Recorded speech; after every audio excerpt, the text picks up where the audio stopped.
Innal hamdalillah nahmaduhu wa nasta'inuhu wa nastaghfiruh wa na'udzu billahi min shururi anfusina wa min sayyiati a'malina may yahdihillahu fala mudilla lahu wa may yudlil fala hadiya lahu wa asyhadu an la ilaha illallah wahdahu la syarika lahu wa asyhadu anna Muhammadan 'abduhu wa rasuluh. Ya ayyuhalladzina amanu taqullaha haqqa tuqatih wa la tamutunna illa wa antum muslimun. Ya ayyuhan nasu taqu rabbakumul ladzi khalaqakum min nafsin wahidah wa khalaqa minha zawjaha wa batha minhuma rijalan katsiran wa nisaa'a wattaqullaha alladzi tasaaluna bihi wal arham innallaha kana 'alaikum raqiba. Ya ayyuhalladzina amanu taqullaha wa qulu qawlan sadida yuslih lakum a'malakum wa yaghfir lakum dhunubakum wa may yuti'illaha wa rasulahu faqad faza fawzan 'azima. Amma ba'du fa inna asdaqal hadits kitabullah wa khairal hadi hadi Muhammadin sallallahu alaihi wa alihi wasallam wa syarrul umuri muhdatsatuha wa kullu muhdatsatin bid'ah wa kullu bid'atin dhalalah wa kullu dhalalatin finnar wa ba'd. Ma'asyiral ikhwah wal akhwat fid din rahimakumullah. Alhamdulillah, kembali kita bersyukur kepada Allah Subhanahu wa taala yang tidak henti-hentinya melimpahkan nikmat dan karunia-Nya kepada kita semua, sehingga sampai saat ini kita masih dikuatkan, diteguhkan di atas keimanan, kecintaan kepada sunnah Nabi Sallallahu Alaihi Wasallam. Sampai saat ini kita masih diberikan kekuatan untuk mengadakan majelis ilmu, mempelajari ilmu yang insya Allah bermanfaat untuk meningkatkan keimanan kita dan ketakwaan kita kepadanya. Ma'asyiral muslimin rahimakumullah, di dalam petunjuk yang mulia dalam sunnah Nabi Sallallahu Alaihi Wasallam,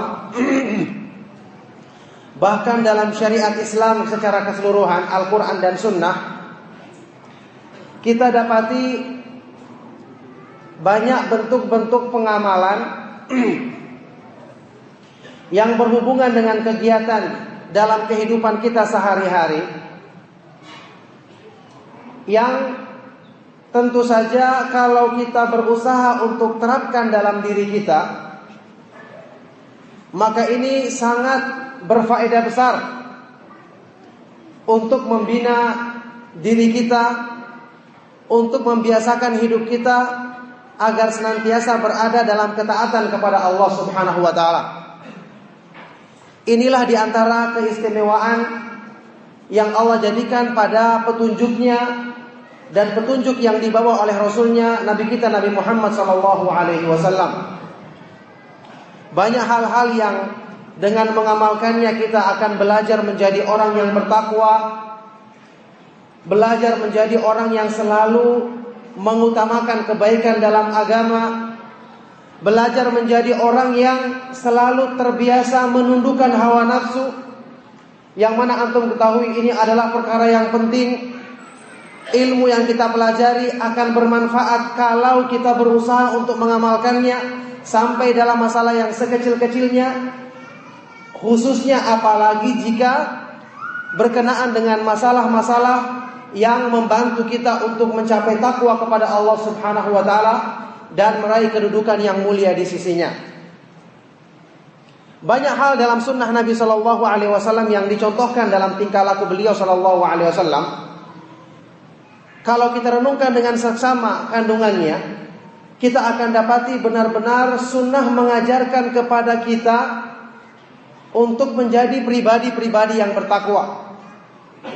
Maka sekali lagi, ilmu, menuntut ilmu, semangat menghadiri majelis ilmu memang adalah kebaikan.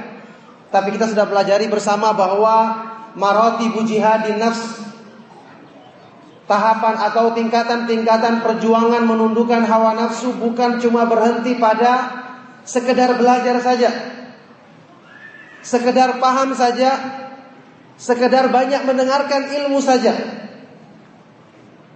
Tetapi Yang lebih penting daripada semua itu, bagaimana menjadikan ilmu itu bermanfaat, merubah diri kita, merubah tingkah laku kita, merubah nafsu kita yang ammaratun bisu, selalu mengajak kepada keburukan, menjadi an-nafsul mutmainnah, jiwa yang selalu berbahagia, yang tenang ketika beribadah dan mendekatkan diri kepada Allah Subhanahu wa taala. Yang ini semua butuh perjuangan, membutuhkan dari taufik dari Allah Subhanahu wa taala.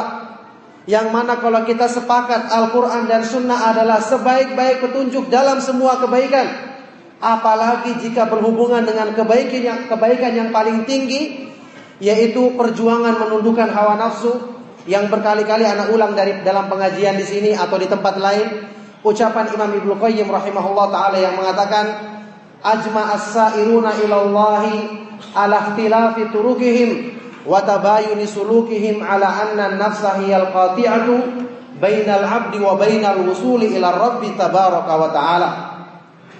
Telah sepakat semua orang yang ingin menempuh jalan menuju Allah, meskipun berbeda-beda pemahaman dan manhaj mereka, termasuk ahlul bid'ah sepakat dalam masalah ini. Semua mengatakan bahwa nafsu manusia adalah penghalang utama yang menghalangi seseorang untuk mencapai ketakwaan, untuk mencapai ridha Allah Subhanahu wa taala. Ini kenyataan yang harusnya menggugah kita. Berarti kalau kita tidak mau mulai dari sekarang berjuang menundukkan hawa nafsu, maka takwa kepada Allah cuma mimpi. Menggapai ridha Allah Subhanahu wa taala cuma khayalan yang tidak akan mungkin kita bisa capai. Islam perlu berjuang. Islam membutuhkan kekuatan untuk dalam keimanan, dalam menundukkan hawa nafsu. Oleh karena itu, banyak bimbingan dalam sunnah Nabi Sallallahu Alaihi Wasallam, dalam ayat-ayat Al-Quran yang butuh untuk kita renungkan, untuk kita melakukan wukuf, berhenti sebentar. Apalagi jika itu berhubungan dengan hal-hal yang merupakan sebab mencapai takwa, untuk kita renungkan apa kandungannya ayat ini, apa kandungannya hadis ini. Kemudian kita renungkan dalam diri kita, kita amalkan dengan berdoa kepada Allah Subhanahu wa taala agar memberi manfaat untuk menambah keimanan kita. Nah, ini yang namanya mengambil petunjuk dari Al-Quran. Inilah yang namanya ilmu yang bermanfaat, ilmu yang membawa seseorang untuk mencapai takwa kepada Allah. Saat ini yang seperti ini yang kita butuhkan. Jadi bukan ilmu itu hanya sekedar menjadi wawasan atau teori belaka, tapi benar-benar terwujud pengamalannya dalam diri kita, membina diri kita sedikit demi sedikit untuk menggapai kedudukan-kedudukan yang mulia di sisi Allah Subhanahu wa taala. Ma'asyiral ikhwah rahimakumullah, di antara contoh dari petunjuk Allah Subhanahu wa taala dan Rasulnya alaihi salatu wassalam yang sering kita hadapi dalam kehidupan kita sehari-hari, yang bahkan ini merupakan bagian dari tabiat asal manusia, tetapi begitu agungnya petunjuk Al-Quran dan Sunnah dalam membimbing kita untuk mengatasi masalah ini sebagai sebab atau upaya untuk mencapai ridha Allah Subhanahu wa taala, yaitu dalam hal yang berhubungan dengan menahan kemarahan. Menahan marah sederhana, semua orang pernah mengalami. Semua orang pernah merasakan sebab-sebabnya. Ketika dia tersinggung, orang lain menyakitinya, orang lain menzaliminya, terbangkit kemarahannya. Manusia biasa. Rasulullah SAW sendiri dalam hadis sahih riwayat Imam Bukhari pernah mengatakan, innama ana basyarun arda kama yardal bashar wa aghdabu kama yaghdabul bashar. Aku ini adalah manusia biasa. Aku ini adalah manusia biasa. Aku bisa ridha, senang sebagaimana manusia biasa senang, dan aku bisa marah atau murka sebagaimana manusia biasa marah. Jadi secara asal kemarahan yang setiap hari kita atau sering kita alami dalam kehidupan kita merupakan tabiat asal manusia. Bisa menimpa siapa saja. Tapi ingat, kalau berhubungan dengan masalah takwa, orang yang bertakwa itu diistimewakan oleh Allah Subhanahu wa taala bukan cuma dalam hal-hal melaksanakan ketaatan, dan pasti mereka adalah orang yang paling nomor satu dalam masalah ini. Bukan cuma dalam hal meninggalkan perkara-perkara yang haram, dan kita yakin mereka adalah orang yang paling utama dalam masalah ini. Tetapi juga di antara sifat yang disebutkan ada pada dirinya orang-orang yang bertakwa adalah ayyatruka ma la ba'sa bihi hadaran mimma bihi ba's. Kalau antum baca keterangannya para ulama dalam masalah ini seperti Imam Ibnu Rajab dan yang lainnya, menyebutkan sifat ini termasuk sifatnya orang yang bertakwa. Mereka selalu meninggalkan sesuatu yang asalnya tidak mengapa dilakukan karena khawatir sesuatu itu menimbulkan masalah. Sesuatu itu menjadi penghalang untuk mencapai takwa kepada Allah Subhanahu wa taala. Jadi mereka lebih hati-hati dalam amal. Mereka lebih teliti dalam meninggalkan hal-hal yang menghalangi mereka untuk mencapai takwa kepada Allah Subhanahu wa taala, sampai pun dalam perkara-perkara yang hukum asalnya adalah mubah. Yang hukum asalnya adalah mubah. Inilah orang-orang yang bertakwa. Maka mungkin saya pernah terangkan juga dalam kajian, sewaktu para ulama menyebutkan dengan lebih teliti perbedaan antara orang yang zuhud dan orang yang wara', yang mereka katakan orang yang zuhud itu tingkatannya lebih tinggi, karena mereka mengatakan zuhud itu kelebihannya adalah tarku ma la yanfa'u fil akhirah. Sedangkan kalau wara' adalah tarku ma yadurru fil akhirah. Wara' itu meninggalkan sesuatu yang mencelakakan di akhirat nanti. Tapi kalau zuhud lebih daripada itu. Dia bukan cuma yang mencelakakan, tapi segala sesuatu yang dianggap tidak bermanfaat, apalagi menghalanginya, maka itu berusaha untuk ditinggalkannya.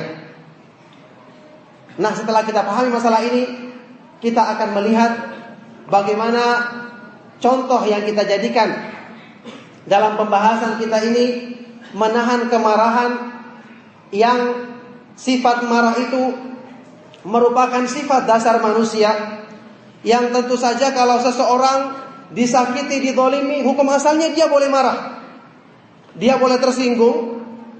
Rasulullah Shallallahu Alaihi Wasallam dalam sebuah hadis yang sahih pernah mengatakan, Inna li sahibil haqqi maqalan.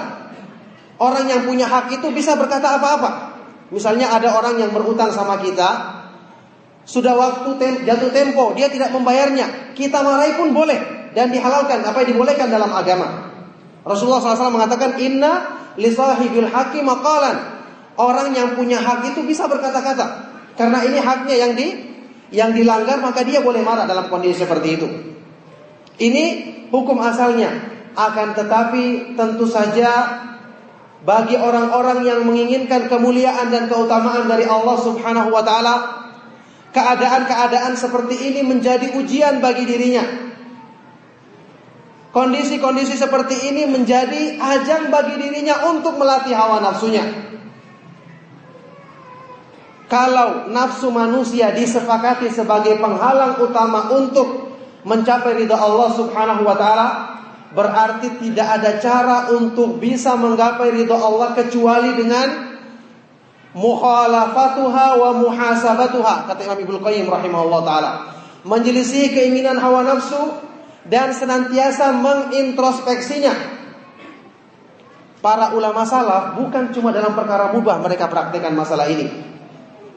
Athar yang sangat antum kenal insyaallah, bagaimana Umar bin Abdul Aziz rahimahullah ta'ala ketika dia sedang menasihati seseorang, kemudian orang ini kagum dengan nasihatnya, pada waktu itu juga dihentikan nasihatnya tersebut karena khawatir hawa nafsunya menjadi bangga melihat orang tersebut kagum dengan nasihatnya. Dan ulama salaf dalam masalah ini mereka memiliki kisah-kisah yang sangat mengagumkan, bagaimana perjuangan mereka untuk menundukkan hawa nafsunya dan dalam kesempatan kali ini saya ingin mengajak kita untuk belajar mengikuti petunjuk mereka dalam upaya untuk melatih diri kita dalam hal-hal yang kita hadapi dalam kehidupan sehari-hari yang mungkin tidak terasa dengan kita membiasakan terus nafsu kita, tidak pernah kita introspeksi, kita tidak pernah kita cegah keinginannya, maka sehingga sewaktu kita berusaha menundukkan hawa nafsu kita dalam perkara-perkara yang lebih besar lagi, maka kita akan kesulitan yang kemudian akan timbul penyesalan serta setelah semua itu telah berlalu dan telah terjadi. Ma'asyiral ikhwah fid din rahimakumullah. Allah Subhanahu wa taala sewaktu menyebutkan dalam Al-Qur'an tentang sifatnya orang-orang yang bertakwa. Ayat yang ma'ruf dalam surat Ali Imran. Wasari'u ila maghfiratin min rabbikum wa jannatin 'arduha as-samawati wal ardu u'iddat lil muttaqin. Bersegeralah kalian untuk menggapai pengampunan dari Rabb-Mu dan untuk mencapai sorga yang luasnya seperti langit-langit dan bumi yang Allah persiapkan bagi orang-orang yang bertakwa. Siapakah mereka itu? Tentu jika Allah mencontohkan sifat-sifat mereka dalam Al-Quran, itu bukan sekedar menyebutkan contoh biasa, tapi ini adalah sifat utama yang ada pada diri mereka, yaitu mereka adalah alladzina yunfikuna fis sarra'i wad dharra. Sifatnya yang pertama, mereka adalah orang-orang yang selalu berinfak dalam keadaan lapang maupun sempit. Infak jelas utama, tapi di balik semua itu ada kandungan yang lebih besar, yaitu mereka mampu untuk menundukkan hawa nafsunya. Karena berinfak dalam keadaan lapang, banyak orang yang bisa melakukannya. Tapi berinfak dalam keadaan susah, berarti ada unsur ithar, mendahulukan orang lain dalam hal-hal yang dibutuhkannya. Dan ini cuma dimiliki oleh orang-orang yang memiliki takwa yang sesungguhnya. Inilah sifatnya para sahabat Ansor yang Allah nukil dalam Al-Quran. Wa yu'thiruna ala anfusihim walau kana bihim khasasah. Dan mereka mendahulukan saudara-saudaranya dibanding diri mereka sendiri, meskipun dalam kebutuhan yang mereka juga membutuhkannya. Ada unsur ini sehingga dipuji sifat tersebut. Wal kadhiminal ghaidha. Dan mereka adalah orang-orang yang selalu menahan kemarahannya. Ketika mereka mampu melampiaskannya. Ini juga dipuji karena ada unsur perjuangan untuk menundukkan hawa nafsu. Karena menahan kemarahan, khususnya dalam masalah-masalah yang bersifat keduniaan, masalah-masalah pribadi, ini hanya mampu dilakukan oleh orang-orang yang kuat imannya, kuat tekadnya, dan kuat dalam menjalankan perintah Allah Subhanahu wa ta'ala, sehingga sikap-sikapnya tidak dipengaruhi dengan apapun yang menimpa kepentingan pribadinya atau kepentingan dunianya. Wal afina 'anil nas, dan orang-orang yang mudah memaafkan manusia. Ini juga adalah perkara yang berat karena dibutuhkan perjuangan menundukkan hawa nafsu. Ketika kita meminta maaf kepada seseorang, apalagi kalau kita merasa orang tersebut yang salah, yang harusnya minta maaf duluan. Sekali lagi di sini dipuji karena kekuatan mereka berjuang untuk menundukkan musuh mereka yang paling utama, yaitu hawa nafsunya. Ayyuhal ikhwatu fillah. Juga dalam kajian berapa kali saya menerangkan keterangan Imam Ibnu Qayyim rahimahullah ta'ala, bahwa syaitan itu asalnya inna kaida syaitani kana dha'ifah, tipu dayanya lemah. Tapi dia menggunakan hawa nafsu untuk menjerumuskan kita. Sehingga semua penyakit jiwa, semua kotoran hati bersumber dari hawa nafsu. Maka kira-kira bagaimana orang mencapai ketakwaan kepada Allah kalau dia tidak pernah berpikiran untuk berjuang menundukkan hawa nafsunya dalam perkara-perkara yang seperti tadi, dalam perkara-perkara yang sering kita lalui dalam kehidupan kita. Kalau bukan saat ini kita berpikir untuk menerapkan ilmu kita, menundukkan hawa nafsu kita, maka kapan lagi kita akan melakukannya? Bagaimana kita bisa mengikhlaskan diri dalam amalan-amalan ibadah yang besar kalau dalam perkara-perkara seperti ini kita tidak melatih diri untuk terbiasa menundukkan hawa nafsu. Antum tahu semua apa sebabnya ikhlas itu dikatakan sebagai amalan yang paling berat? Apa sebabnya? Karena pada keikhlasan tidak ada bagian sedikit pun untuk hawa nafsu. Berarti orang yang tidak terbiasa melawan hawa nafsunya tidak akan mencapai keikhlasan selama-lamanya. Kata Imam Sufyan Ats-Tsauri, "Laisa syai'un ashadda 'ala nafsi minal ikhlas, li'annahu laisa laha fihi nasib." Tidak ada sesuatu yang paling berat untuk dilakukan oleh diri manusia melebihi keikhlasan, karena pada keikhlasan itu sama sekali tidak ada bagian untuk hawa nafsu. Hawa nafsu selalu menginginkan balasan, selalu mengharapkan pujian. Maka kalau tidak terbiasa diselisihi keinginannya, maka seseorang akan sulit untuk mencapai keikhlasan, mencapai kedudukan-kedudukan mulia yang lainnya di sisi Allah Subhanahu wa taala. Oleh karena itulah kemarahan, menahan kemarahan saya katakan tadi disebutkan sebagai sifatnya orang-orang yang bertakwa. Kemudian dalam banyak hadis-hadis yang sahih, Rasulullah Shallallahu Alaihi Wasallam memuji orang-orang yang mampu menahan kemarahannya. Ini semua tidak lain kembali kepada perkara tadi, karena dengan menahan kemarahan berarti seseorang bisa menundukkan musuhnya yang paling utama, yaitu hawa nafsunya. Lihatlah misalnya sabda Nabi Shallallahu Alaihi Wasallam dalam hadis yang terkenal, hadis yang hasan riwayat Tirmidzi. Rasulullah Shallallahu Alaihi Wasallam bersabda, "Man kadzama ghaidhan wa huwa qadirun ala ayyunafidhahu, da'ahu Allah azza wa jalla ala ru'usil khalaiqi yaumal qiyamati hatta yukhayyirahu minal huril 'ini ma syaa." Barang siapa yang mampu menahan kemarahannya, ketika dia berpeluang untuk melampiaskannya, maka pada hari kiamat nanti Allah Subhanahu wa taala akan memanggilnya, memujinya di hadapan semua makhluknya pada hari kiamat, sehingga kemudian Allah Subhanahu wa taala membiarkan dia memilih bidadari yang paling disukainya. Al jazaa'u min jinsil amal, balasan dari jenis perbuatan. Dengan dia menahan nafsunya di dunia, maka Allah Subhanahu wa taala berikan dia kesempatan untuk melampiaskan nafsunya sebagai balasan dari Allah Subhanahu wa taala di hari kemudian nanti. Maka subhanallah, orang yang belum punya istri bidadari di dunia masih ada kesempatan. Dengan cara apa? Dengan cara menahan kemarahannya. Diterangkan oleh para ulama seperti Imam At-Tibi, kemudian dalam kitab Fathul Qadir, Al-Munawi, semua menjelaskan bahwa pujian seperti ini karena pada menahan kemarahan terdapat unsur tadi, yaitu menahan hawa nafsu, menyelisih keinginan hawa nafsu. Dan hanya orang-orang yang memiliki kekuatan yang sebenarnya yang mampu melakukan hal ini. Oleh karena inilah kekuatan yang sebenarnya yang dipuji dalam agama.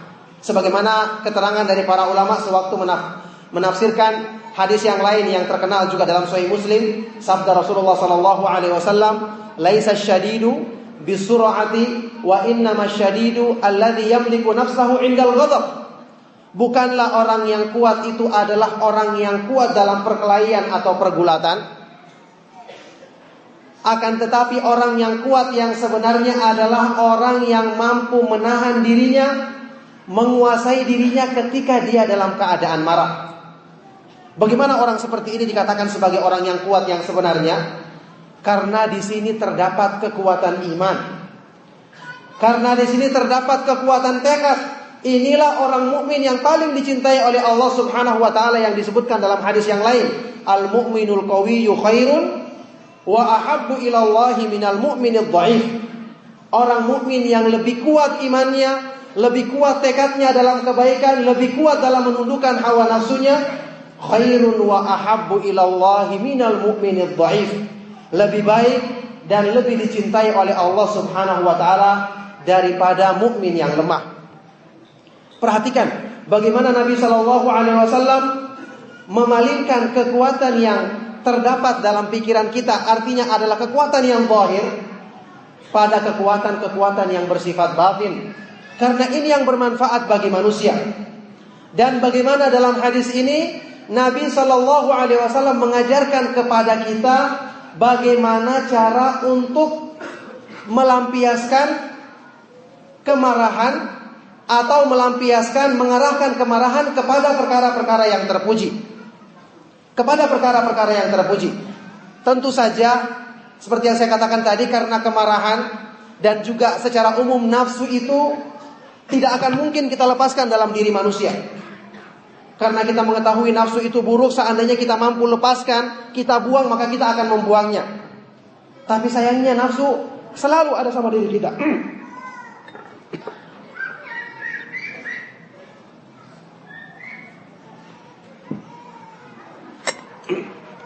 Nah, tapi sayangnya atau kenyataannya nafsu itu selalu bersama kita. Maka tidak ada jalan lain kecuali dengan berusaha mengarahkan kemauannya. Berusaha untuk mengarahkan kemauannya kepada kebaikan. Oleh karena itulah dalam masalah ini contoh menahan kemarahan ini merupakan perkara yang padanya terdapat unsur kebaikan yang besar.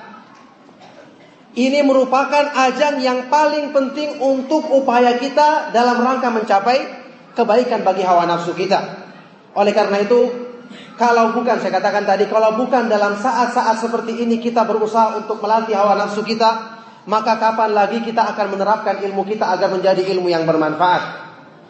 Kalau bukan saat ini kita berusaha untuk melatih nafsu kita agar berubah dari sifatnya yang selalu membawa kepada keburukan menjadi sifatnya yang selalu tenang kepada zikrullah, maka kapan lagi saatnya? Maka tidak akan timbul lagi kemudian keluhan-keluhan bagaimana caranya saya menundukkan hawa nafsu, sementara setiap saat saya selalu lupa, nanti setelah terjadi baru ingat. Jawabannya, karena tidak sejak awal kita terbiasa untuk menundukkannya. Bagaimana mungkin nafsu yang sudah terbiasa memerintahkan kepada keburukan, kemudian tiba-tiba kita ingin arahkan dengan paksa tanpa kita biasakan terlebih dahulu. Tidak akan mungkin kita dapatkan kebaikan dalam masalah seperti ini. Oleh karena itulah dalam hadis yang terkenal riwayat Imam Bukhari dan yang lainnya, Rasulullah SAW kita ketahui bersama sewaktu didatangi oleh salah seorang sahabat yang meminta wasiat kepada beliau. Apa kata beliau SAW sewaktu sahabat ini mengatakan, "Ausini ya Rasulullah, berikanlah wasiat kepadaku ya Rasulullah." Yang tentu saja antum ketahui, sahabat ini meminta nasihat yang meliputi kebaikan dunia dan akhirat. Nasihat ringkas yang memperbaiki keimanannya, perbaiki ketakwaannya, karena dia memintanya kepada Nabi SAW. Maka ternyata Nabi SAW kita ketahui bersama memberikan nasihat yang ringkas, la taghdab, jangan marah, tahan kemarahan. Artinya tundukkan hawa nafsumu dengan menahan kemarahan. Faraddada miraran faqala la taghdab, diulang-ulang minta nasihat, jawabannya sama, jangan marah. Jangan marah. Diterangkan oleh para ulama dalam ucapan Nabi SAW jangan marah, itu terhimpun banyak sifat-sifat baik yang akan terlahir. Orang yang tidak marah berarti dia akan melakukan amalan soleh, memaafkan. Berarti dia akan menundukkan, merendahkan dirinya. Berarti dia akan menahan gangguannya dari orang lain. Kemudian berarti dia akan memiliki sifat dermawan, pemurah dalam hatinya, karena mengalah dalam urusan-urusan dunianya. Dan sekian banyak sifat-sifat yang lainnya yang terhimpun dalam perbuatan menundukkan hawa nafsu, menundukkan jiwa manusia yang selalu mengajak kepada keburukan. Maka wajar kalau oleh karena itu para ulama mengatakan bahwasanya miftahu syarr al-ghadabu miftahu syarr, melampiaskan kemarahan adalah miftahu kulli syarr, kunci yang membuka segala keburukan. Maka Imam Ahmad bin Hanbal rahimahullah ta'ala dan Ishaq ibn Rahuyah, antum tahu dua imam besar di zamannya, sewaktu ditanyakan atau sewaktu mereka mendefinisikan husnul khuluq, akhlak yang baik, mereka mengatakan husnul khuluq tarkul ghadab. Yang namanya akhlak yang baik adalah meninggalkan kemarahan. Al-Imam Abdullah ibn Mubarak waktu dikatakan kepada beliau, "Ausina bima yajma'u husnal khuluqi fi kalimah." Berilah wasiat kepada kami dengan sesuatu yang menghimpun akhlak yang baik dalam satu kalimat. Maka beliau menjawab, tarkul ghadab, meninggalkan kemarahan.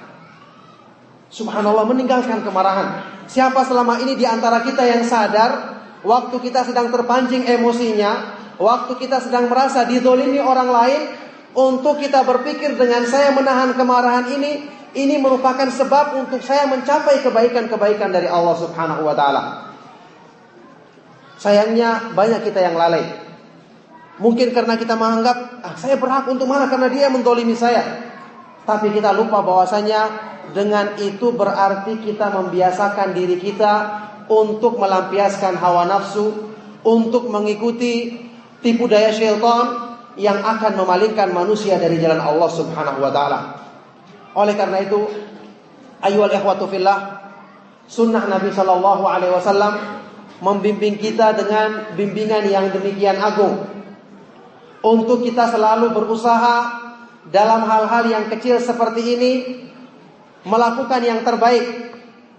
Kita ketahui bersama ucapan Aisyah radhiyallahu taala anha, "Man taqama Rasulullah sallallahu alaihi wasallam li nafsihi qad wa inna ma yantaqimu idan tuhikat hurumatullahi fayantaqimu lillahi azza wa jalla."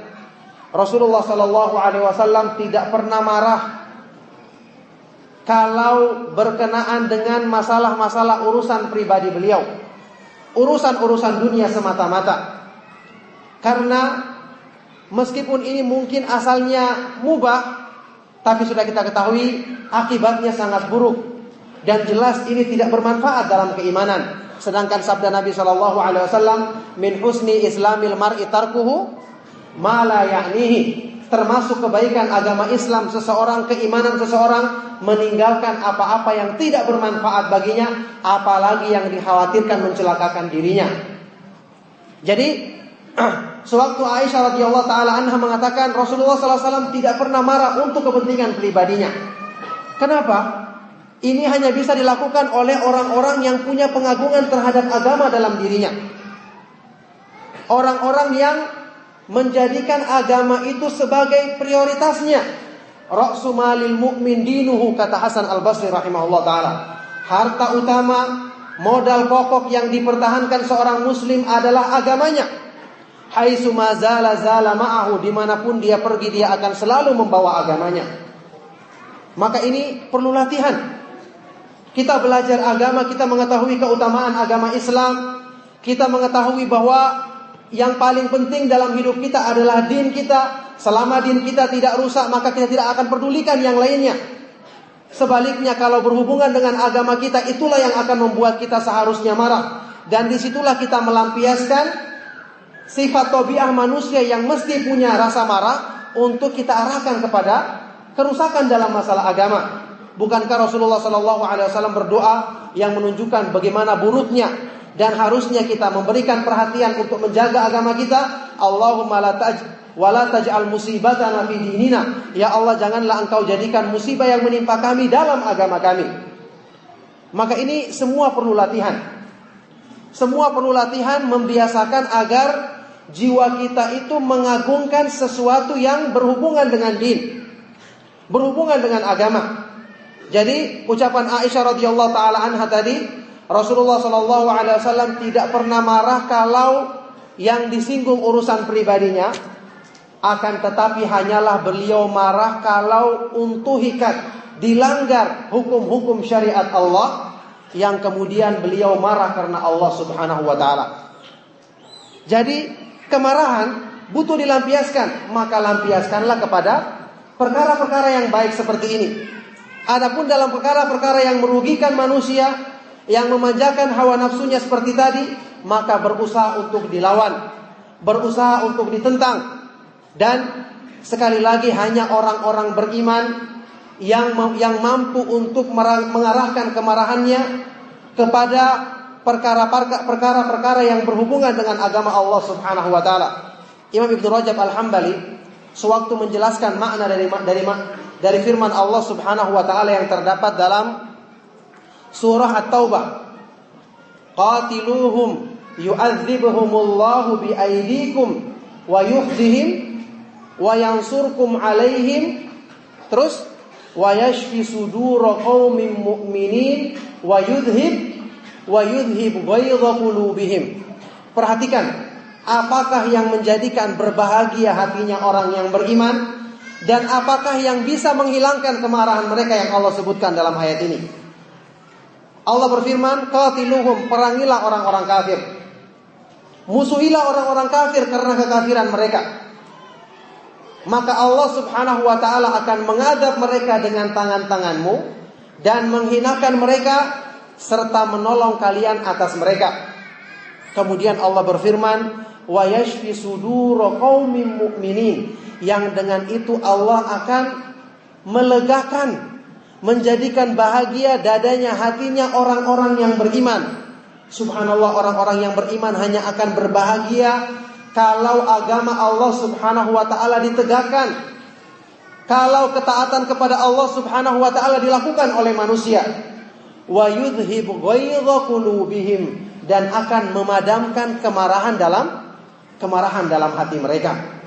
Ini gambaran kepada kita bahwa orang-orang yang beriman dengan sebenarnya, inilah yang mempengaruhi diri mereka. Maka sekali lagi, untuk bisa mencapai semua ini jelas butuh latihan. Bagaimana kita supaya nanti dalam permasalahan-permasalahan besar, urusan-urusan ketika berdakwah, apalagi kita beribadah kepada Allah Subhanahu wa taala, beramar ma'ruf nahi mungkar, yang di sini merupakan ajang untuk kita lampiaskan kemarahan kita kepada hal-hal yang benar. Kalau kita tidak melatih diri dari sejak awal dalam perkara-perkara yang kecil, kemarahan kita dalam masalah-masalah pribadi, urusan sehari-hari, maka tentu sangat sulit untuk kita terbiasa mengendalikan hawa nafsu kita ketika menghadapi perkara-perkara yang besar. Oleh karena itu, sifatnya orang yang bertakwa adalah orang yang ketika bersikap, dia tidak dipengaruhi oleh nafsunya sedikit pun, karena dia terbiasa menundukkannya dan biasa melatih nafsunya untuk diarahkan kepada kebaikan. Sewaktu salah seorang ulama salaf menafsirkan firman Allah Subhanahu wa taala dalam surat Al-Maidah tentang arti adil yang sebenarnya. Allah Subhanahu wa taala berfirman, "Wala yajrimannakum syana'anu qaumin 'ala alla ta'dilu, i'dilu huwa aqrabu littaqwa." Dan janganlah kebencianmu terhadap suatu kaum membuat kamu bersikap tidak adil. Bersikap tidak adil. I'dilu huwa aqrabu littaqwa. Bersikap adillah karena keadilan itu lebih dekat kepada ketakwaan. Apa arti sikap adil yang dikatakan lebih dekat kepada takwa? Ibnu Qayyim rahimahullah ta'ala menukil ucapannya salah seorang ulama salaf yang menafsirkan sikap adil di sini. Beliau mengatakan, al-adlu huwa alladhi idza ghadiba lam yudkhilhu ghadabuhu fi batilin wa idza radiya lam yukhrijhu ridahu minal haq. Orang yang adil itu adalah orang yang ketika dia sedang marah, maka kemarahannya tidak menjerumuskan dia ke dalam kebatilan. Sebaliknya, ketika dia sedang ridho, sedang senang, maka kesenangannya itu tidak membuat dia keluar dari jalur kebenaran. Subhanallah, ini kelihatannya sepele, tapi dalam pengamalannya sangat sulit. Bagaimana kita bisa mencapai sikap adil yang seperti ini? Kita berbuat, kita menyikapi manusia tidak dipengaruhi saya punya masalah pribadi atau tidak dengan dia. Selama ini kita kalau sedang bermasalah pribadi sama orang, maka jangankan membantu dia, memandang mukanya mungkin tidak mau. Padahal masalahnya pribadi. Padahal mungkin dia adalah orang yang taat beribadah kepada Allah Subhanahu wa taala. Minimal dia adalah seorang yang mencintai sunnah Nabi sallallahu alaihi wasallam. Tapi kemauan nafsu kita selalu mengalahkan kita. Karena apa? Kita tidak biasa mengendalikannya. Kita tidak mau terbiasa untuk mendidiknya, melarang keinginannya dari memperturutkan hawa nafsunya.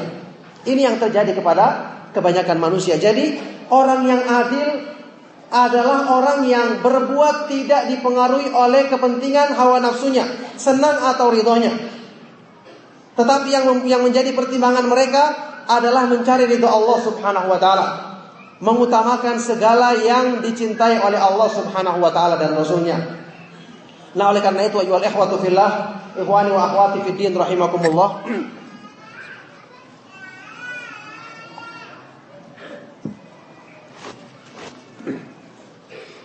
Nah, ikhwani wa akhwati fid din rahimakumullah, kalau kita mengamati bimbingan dalam ayat-ayat Al-Qur'an dan sunnah Nabi sallallahu alaihi wasallam, banyak sekali terdapat pengajaran bagi kita untuk bagaimana mengendalikan hawa nafsu atau mengarahkannya kepada kebaikan yang dihalalkan, dibolehkan oleh Allah Subhanahu wa taala, yang itu nanti manfaatnya akan kembali kepada kita semua.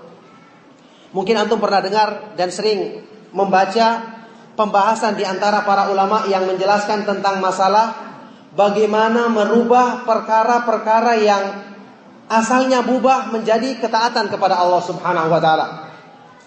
Kalau dalam pembahasan masalah fikih, mungkin yang kita akan bahas cuma sekedar hukum-hukumnya, dan akan disimpulkan perkara-perkara mubah kalau kita niatkan untuk taat kepada Allah Subhanahu wa taala, maka akan menjadi ibadah. Tetapi dalam hubungannya tazkiyatun nufus, ini bukan perkara yang semudah diucapkan, karena ini berhubungan dengan hawa nafsu masalahnya. Ini berhubungan dengan hawa nafsu. Kalau dalam ibadah-ibadah yang mahdhah, sholat saja, ketika dipandang manusia orang itu sulit untuk ikhlas, apalagi dalam perkara-perkara mubah yang benar-benar hawa nafsu berperan dengan besar di situ. Orang sedang makan, kita gampang mengatakan, saya makan ini untuk menguatkan diriku dalam ibadah kepada Allah. Tapi Allah mengetahui hakikat hati kita. Kalau hawa nafsu kita tidak biasa kita arahkan sejak awal, bagaimana mungkin kita bisa niatkan makanan tersebut bukan sekedar pemenuhan hawa nafsu? Disinilah agungnya fikihnya para sahabat radhiyallahu taala anhum ajmain, seperti diterangkan oleh Imam Ibnu Qayyim rahimahullah taala sewaktu mensyarah ucapannya sahabat yang mulia Abu Darda Ar-Ghifari radhiyallahu taala anhu yang mengatakan, ya habbadha naumal aqyasi wa fitrahum kaifa yagbanuna bihi qiyamal humqa wa sawmahum wa dzarratu min sahibi taqwa afdalu min amsal jibali ibadatan minal mughtarin. Kata Imam Ibnu Qayyim rahimahullah taala, ucapannya Abu Darda ini menunjukkan ketinggian pemahaman fikih ibadah para sahabat radhiyallahu taala anhum ajmain. Apa kata beliau? Alangkah mengagumkan dan alangkah indahnya tidurnya orang-orang yang bertakwa dan tidak berpuasanya mereka. Bagaimana mungkin orang-orang bisa tertipu dengan ibadahnya orang-orang yang jahil, orang-orang yang tidak memiliki takwa dan berpuasanya mereka, padahal amal yang sebesar biji dzarrah dari orang-orang yang bertakwa lebih utama dari amalan-amalan besar seperti gunung dari orang-orang yang tertipu ini. Ini menunjukkan ketinggian pemahaman fikih beliau. Bagaimana dikatakan tidurnya mereka jauh lebih utama dari ibadahnya orang-orang yang tertipu ini. Kenapa? Karena tidurnya mereka disertai dengan niat yang ikhlas, yang mereka mampu lakukan karena terbiasa melatih dan menundukkan hawa nafsu.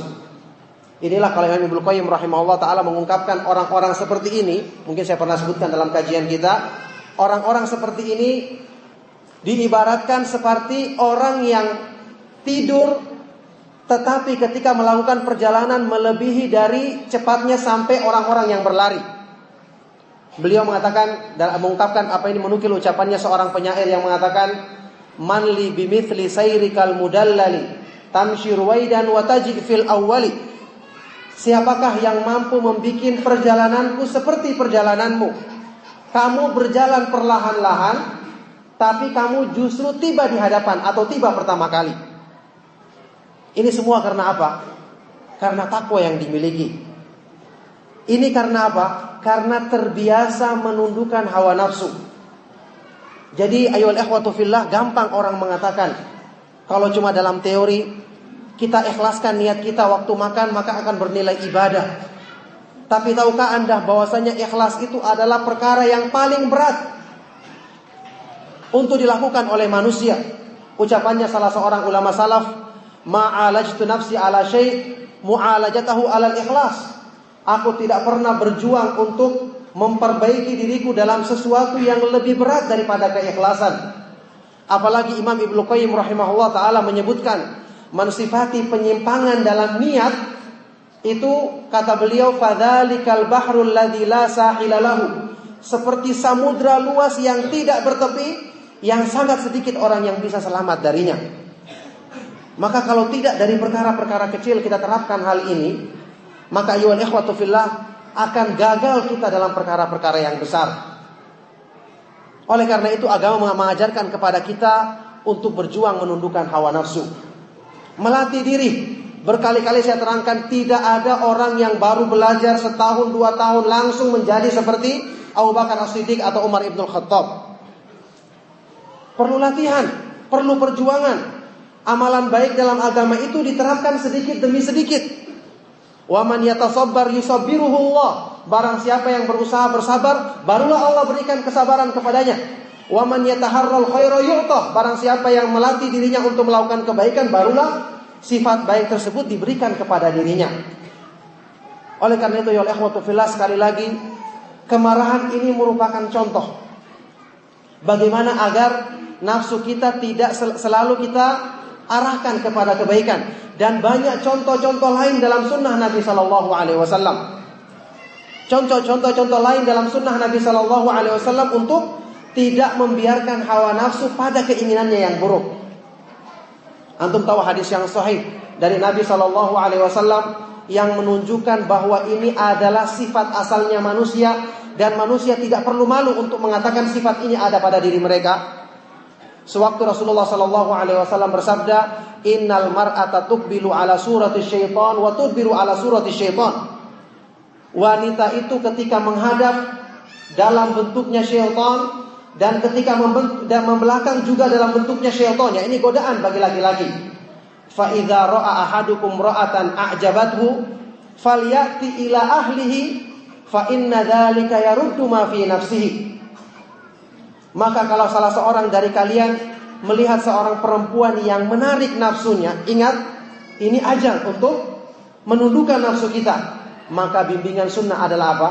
Falyati ila ahlihi. Datanglah, kumpulilah istrimu, karena itu akan menolak apa yang terdapat dalam dirimu. Kadang-kadang orang meremehkan hal seperti ini, tapi Nabi Shallallahu Alaihi Wasallam mengalaminya. Antum tahu kok, dalam sebagian riwayat atau jalan hadis ini, seperti yang diterangkan oleh Syekh Al-Albani rahimahullah taala, Rasulullah SAW menyebutkan beliau melihat fulanah, salah seorang sahabiah di zaman beliau, dan mendatangkan, membangkitkan hasrat beliau Shallallahu Alaihi Wasallam. Tapi kemudian beliau segera menundukkan hawa nafsunya dengan mendatangi sesuatu yang dihalalkan oleh Allah Subhanahu wa taala. Sehingga dalam sebagian jalan hadis ini, di akhir hadis ini Rasulullah sallallahu alaihi wasallam bersabda, "Fa inna ityanal halali min amsali a'malikum." Sesungguhnya melakukan perkara-perkara yang halal untuk menolak hawa nafsu, ini adalah termasuk amalan kalian yang paling utama. Jadi subhanallah, sunnah Rasulullah Sallallahu Alaihi Wasallam membimbing kita dari perkara yang sekecil-kecilnya untuk terbiasa melawan hawa nafsu kita dan selalu mengarahkannya kepada kebaikan. Oleh karena itu, ayyuhal ikhwatu fillah, inilah cara mengamalkan ilmu. Ilmu yang telah kita pelajari perlu kita melatih diri kita agar bisa mengamalkannya. Inilah mujahadatun nafs yang kita sudah pelajari. Saya katakan tadi dalam kitab Ushul Tsalatsa kita baca maratibu jihadin nafsi arba'u maratib. Jihadun nafsi arba'u maratib, menundukkan hawa nafsu ada 4 tingkatan. Menundukkannya untuk memahami ilmu, kemudian yang kedua mengamalkannya, yang ketiga mendakwakannya, dan yang keempat bersabar dalam melakukan semua itu. Ini tingkatan-tingkatan yang kita butuhkan. Oleh karena itu banyak petunjuk dalam sunnah Nabi Sallallahu Alaihi Wasallam. yang butuh kita untuk kita merenungkannya dan mempraktekannya dalam diri kita. Contoh yang saya bawakan di sini adalah menahan kemarahan. Kemudian contoh-contoh yang lain dalam sunnah Nabi Shallallahu Alaihi Wasallam seperti tadi, ketika seseorang melihat sesuatu yang tidak halal baginya, kemudian juga sunnah Nabi Shallallahu Alaihi Wasallam seperti menundukkan pandangan. Kemudian bagi yang belum bisa menikah disuruh untuk berpuasa. Ini semua adalah dalam rangka melatih hawa nafsu. Yang ingat, hawa nafsu merupakan penghalang bagi manusia untuk menghalangi mereka dalam mencapai ketakwaan kepada Allah Subhanahu wa taala. Ayyuhal ikhwatu fillah, ikhwani wa akhwati fid din rahimakumullah. Sehubungan dengan masalah menundukkan kemarahan, untuk melengkapi pembahasan kita pada malam hari ini, Rasulullah sallallahu alaihi wasallam dalam hadis-hadis yang sahih menyebutkan bimbingan beliau bagaimana caranya untuk mengatasi kemarahan, yang tentu manfaatnya tadi sudah kita ketahui sangat besar dalam upaya untuk menundukkan hawa nafsu. Ketika seseorang sedang terpicu kemarahannya atau terpancing sebab-sebab untuk melampiaskan kemarahannya, yang pertama kali dilakukannya jelas adalah mengingat kebesaran Allah Subhanahu wa taala. Mengingat keutamaan orang yang menahan kemarahan, maka dia berusaha menahan kemarahan tersebut karena Allah Subhanahu wa taala, agar dia mendapatkan keutamaan-keutamaan tersebut. Kemudian dia mengingat kebesaran Allah Subhanahu wa taala, bahwa Allah Subhanahu wa taala maha besar, maha perkasa, dan maha mampu untuk mengadabnya kalau dia tidak menahan kemarahannya karena Allah Subhanahu wa taala. Ketika salah seorang sahabat yang mulia yang bernama Abu Mas'ud Al-Badri radhiyallahu taala anhu suatu hari sedang ditimpa kemarahan yang sangat kepada seorang budaknya, sehingga kemudian dia memukul dan mencambuk budaknya tersebut dengan keras. Maka Rasulullah sallallahu alaihi wasallam bersabda, "I'lam ya Aba Mas'ud." Ketahuilah wahai Abu Mas'ud. Maka sahabat yang mulia ini karena tidak mendengarnya, maka dia teruskan perbuatannya. Akhirnya ternyata suara itu mendekat, barulah dia menyadari bahwa itu adalah Rasulullah sallallahu alaihi wasallam. Pada waktu itu Rasulullah SAW bersabda, "I'lam ya Aba Mas'ud, innallaha aqdaru alaika minka ala hadzal gulam." Ketahuilah wahai Abu Mas'ud, sesungguhnya Allah Subhanahu wa taala lebih mampu untuk menyiksa dan mengazabmu daripada kemampuanmu untuk menyiksa dan mengazab budakmu ini. Maka setelah itu Abu Mas'ud radhiyallahu taala anhu mengatakan, "Aku tidak akan menyiksa seorang budak pun selama-lamanya setelah ini." Jadi orang yang beriman diingatkan akan kebesaran Allah, diingatkan akan kemahaperkasaannya Allah Subhanahu wa taala, langsung meredahkan segala sesuatu yang ada dalam dirinya. Inilah orang-orang yang mengambil manfaat dengan keimanannya mereka kepada Allah Subhanahu wa taala untuk mencegah mereka dari perbuatan yang buruk. Kemudian bimbingan dari sunnah Nabi Shallallahu Alaihi Wasallam dalam upaya untuk menahan kemarahan, menundukkan hawa nafsu. Di antaranya adalah isti'adzah billah, karena kemarahan itu adalah dari syaitan, bara api yang dilontarkan oleh syaitan untuk membakar jiwa manusia agar terlontar ucapan-ucapan atau perbuatan-perbuatan yang buruk dari orang tersebut. Isti'adzah billah. Dalam hadis sahih riwayat Imam Bukhari dan Muslim dari sahabat yang mulia Sulaiman ibnu Surat radhiyallahu anhu, ketika ada dua orang sahabat yang sedang bertengkar hebat, sampai-sampai salah seorang di antara mereka memerah mukanya saking marahnya. Waktu itu Rasulullah sallallahu alaihi wasallam bersabda, "Inni la a'lamu kalimatan lau qalaha la dhahaba anhu ma yajid." Sesungguhnya aku benar-benar mengetahui satu kalimat yang seandainya diucapkan oleh sahabat ini maka hilang apa yang dirasakannya saat ini. Apa itu? Rasulullah SAW bersabda, "Lau qala a'udzu billahi minasyaitonir rajim." Seandainya dia mengatakan aku berlindung kepada Allah Subhanahu wa taala dari syaitan yang terkutuk, a'udzubillahi minasyaitonir rajim, maka akan hilang kemarahan yang dirasakannya saat ini. Ini dalil menunjukkan kepada kita bahwa kemarahan itu termasuk senjata syaitan yang harus segera dipadamkan dengan berzikir kepada Allah Subhanahu wa taala, memohon perlindungan kepada Allah Subhanahu wa taala. Kemudian juga bimbingan sunnah Nabi Shallallahu Alaihi Wasallam bagi orang yang sedang marah, diperintahkan untuk diam, diperintahkan untuk berdiam diri, dan ini berlaku bagi semua hal-hal yang mendatangkan kepada fitnah. Kita diperintahkan untuk diam atau sedikit dalam berbuat. Rasulullah SAW bersabda dalam sebuah hadis sahih yang lainnya, riwayat Imam Ahmad dan yang lainnya, beliau SAW bersabda, "Idza ghadiba ahadukum falyaskut." Jika salah seorang dari kalian marah, maka hendaknya dia diam. Karena dengan dia diam, maka tertahan dari dirinya ucapan-ucapan yang buruk yang akan menyakiti orang lain. Diam. Kemudian dalam hadis yang lain, kita diperintahkan untuk duduk atau berbaring. Juga dalam hadis yang sahih, Rasulullah SAW bersabda, "Idza ghadiba ahadukum wa huwa qa'imun falyajlis." Jika salah seorang dari kalian sedang marah ketika dia sedang berdiri, maka hendaknya dia duduk. Fa in dhahaba anhu wa illa falyajlis. Kalau belum hilang juga kemarahannya, maka hendaknya dia falyataji. Kalau belum hilang kemarahannya, maka hendaknya dia berbaring. Ini mengajarkan kepada kita apa? Bahwa segala sesuatu yang berpeluang membawa kepada keburukan, ketika terjadi kita diperintahkan untuk melakukan hal-hal yang berusaha mengurangi keburukan. Diam, duduk, tidak berbuat apa-apa. Karena seperti sabda Nabi Shallallahu Alaihi Wasallam ketika terjadi fitnah, bahwasanya orang yang duduk pada waktu itu lebih baik daripada yang berdiri, dan orang yang berdiri tidak berbuat apa-apa lebih baik daripada orang yang yas'a ilaiha, yakni sibuk membicarakan atau mengobarkan fitnah tersebut.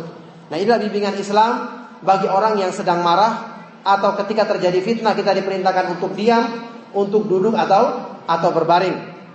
Maka disinilah bimbingan dari sunnah Nabi Shallallahu Alaihi Wasallam. Dan sekali lagi ini cuma sebagai contoh kecil, banyak amalan-amalan dalam sunnah Nabi Shallallahu Alaihi Wasallam yang kalau kita renungi kandungannya, maka ternyata memberikan manfaat besar bagi kita semua dalam upaya untuk mencapai kebaikan, mencapai kedudukan yang tinggi, yang mulia di hadapan Allah Subhanahu wa taala. Maka menahan kemarahan merupakan satu contoh yang terbesar di antaranya. Dan ingat sekali lagi, inilah sifatnya orang-orang yang bertakwa, karena padanya terdapat unsur menundukkan hawa nafsu. Oleh karena itu, barang siapa yang ingin melatih dirinya untuk mencapai takwa kepada Allah Subhanahu wa taala, maka terbiasalah untuk menundukkan hawa nafsu dan mengarahkan, menahan nafsu kita dalam hal-hal yang kita lakukan dalam kehidupan sehari-hari, dalam masalah-masalah pribadi, dalam masalah-masalah yang bersifat keduniaan, untuk kita terbiasa menahan nafsu kita dari memperturutkan keinginannya. Yang berkali-kali saya ulangi penjelasan di sini bahwa ini adalah sifatnya orang-orang bertakwa, sifatnya orang-orang yang Allah Subhanahu wa taala jadikan surga sebagai tempat kembali mereka, sebagaimana dalam firman-Nya, "Wa amma man khafa maqama rabbih wa nahan nafsa 'anil hawa fa innal jannata hiyal ma'wa." Adapun orang-orang yang takut dengan kedudukan Allah dan selalu melarang nafsunya dari memperturutkan keinginannya, maka sungguh Allah Subhanahu wa taala akan jadikan surga sebagai tempat kembali mereka.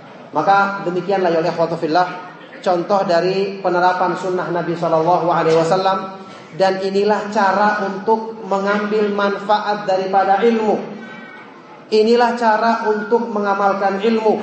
Bahkan ini termasuk cara mengamalkan yang paling besar dari ilmu agama yang kita pelajari, karena memberikan manfaat bagi kita dalam mencapai kedudukan yang tinggi dalam agama, menundukkan hawa nafsu, mencapai keikhlasan, mencapai ketakwaan, dan meraih kebaikan-kebaikan yang lainnya.